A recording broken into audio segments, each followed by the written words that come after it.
My name's Liam Hartley. I'm 32. Used to play semi-pro in Jamaica until a bad injury shut it all down. Since then, I've been chasing the game in a different way. They told me I'd never play again. I didn't argue. I just pivoted. Started coaching kids in my neighborhood. Didn't pay, but it gave me purpose. Gave me hope. I've applied for so many jobs in England, even though I knew I'd get turned down. That's the dream, innit? To coach in England, even if it's just Sunday League. I even applied for Watford. Leeds. Yeah, I know. It's a joke, but I had to try. Then I got the email. Arbroath FC. I didn't even remember applying. Had to Google where it was. A team in the Scottish Championship, just one tier below the Premiership. And get this, they're third in the table. Could get promoted. But that's what got me confused. Why would a team doing that good sack their manager? Honestly, I didn't want to know. I think God just opened that door for me, and I wasn't about to ask questions. I booked the flight the same day, and the next morning, I was gone. Headed to Scotland, headed to something new. It's cold, gray, coastal, the kind of place where football feels old school, grit over glamour, and that's exactly what I needed. They don't know me yet, but they will. I might not be what they expected, but I've got something to prove. You never know when it's going to happen. You just got to be ready when it does. And this is my moment. When I got to Scotland, I thought I already had the job. Man flew almost 5,000 miles from Jamaica just to find out it was an interview. I wasn't even sure if I'd get it. There were other candidates, better CVs, more experience. But deep down, I had this belief. God chose me. I kept it real, spoke from the heart, told them about coaching back home, playing semi-pro in Jamaica before my knee gave out. I gave them my truth. To me, I did great. Somehow, my name got out. Bookies started putting odds on me, from complete outsider to frontrunner. Still, no call, no email. Then, boom. There it was, a one-year contract, £450 a week. Bro, back in Jamaica, I coached for nothing. Played for the love. Now, I'm getting paid. When the news broke, people were shocked. Scotland, England, maybe even the world. Nobody saw it coming. Except me. Because I knew God chose me for this. Now, I've got to prove myself. Not just to them, but to me.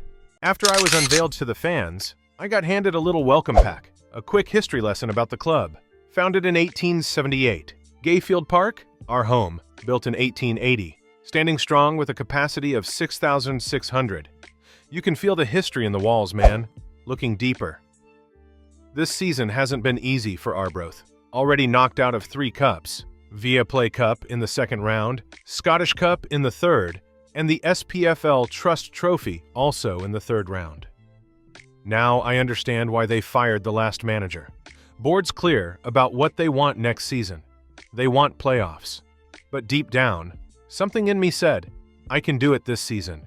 They gave me a transfer budget of £106,000 and £8,000 per week in wages. For a club our size, that's pretty satisfying. It's not riches, but it's enough to make magic happen if you know how to work the market. First up, Head Scout dropped me a message about a player, Jake Cain, defensive midfielder from Swindon Town. I ran a quick check. Good CV, solid background, the type of player we need. So I put in a bid, £23,500. Could end up being the club's record signing. Let's see how it plays out. Had my first meeting with the lads, told them about my vision, where I believe we can go, what we can achieve if we stick together. Positive feedback all around.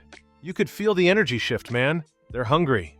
Not gonna lie, first press conference was nerve-wracking, but we got through it, one step at a time. Then boom, email comes through. Swindon accepted our offer for Jake Cain. First signing almost through the door. Things are moving fast now. First match as manager against 4th place Ayr United. Talk about baptism of fire. Started prepping tactics. 4-3-3 is my go-to formation. Not perfectly suited to this group, but I believe in it. Gotta stick to what you know. Ayr's the form team in the league. If we want to stop them, we need to hit fast and hit hard. This was it. First test. First real moment. Kickoff. And we fly out the blocks. 3rd minute. Great build-up. And Hilton smashes it home. 1-0. The perfect start. Just before halftime, another one. Brilliant cross. And Bird heads it in. 2-0 going into the break. Told the lads at halftime, keep your heads, keep going. Second half starts, and Ayr United hit back early. Quick goal, 2-1. Then in the 56th minute, bang, equalizer, 2-2. We're under serious pressure now. The dream start was slipping away. Made a few tweaks, fresh legs, change of shape, and it worked. 73rd minute. Bird again, 3-2, Scenes, first game in charge. And we snatched it, final whistle. First game, first win. And to top it off, Jake Cain signed that same night. One win, one signing, one dream, starting to come alive. After the buzz of my first win, reality started creeping back in. Our leading goal scorer, Jay Bird, 9 goals already this season, had a contract expiring in just a few months. I couldn't risk losing him, so I sat down with his agent. They wanted between £450 and £550 per week. I countered with £450, clean and fair. They took it. Deal done. Bird stays. Now, back to business.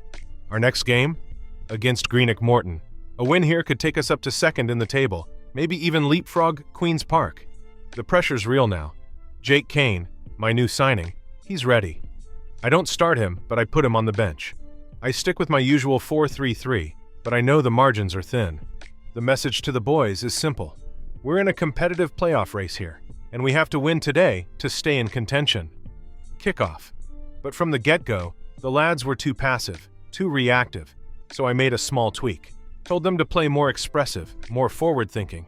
It paid off. 20th minute, we win a free kick. Lewis Strapp steps up. It takes a deflection. It's in. 1-0.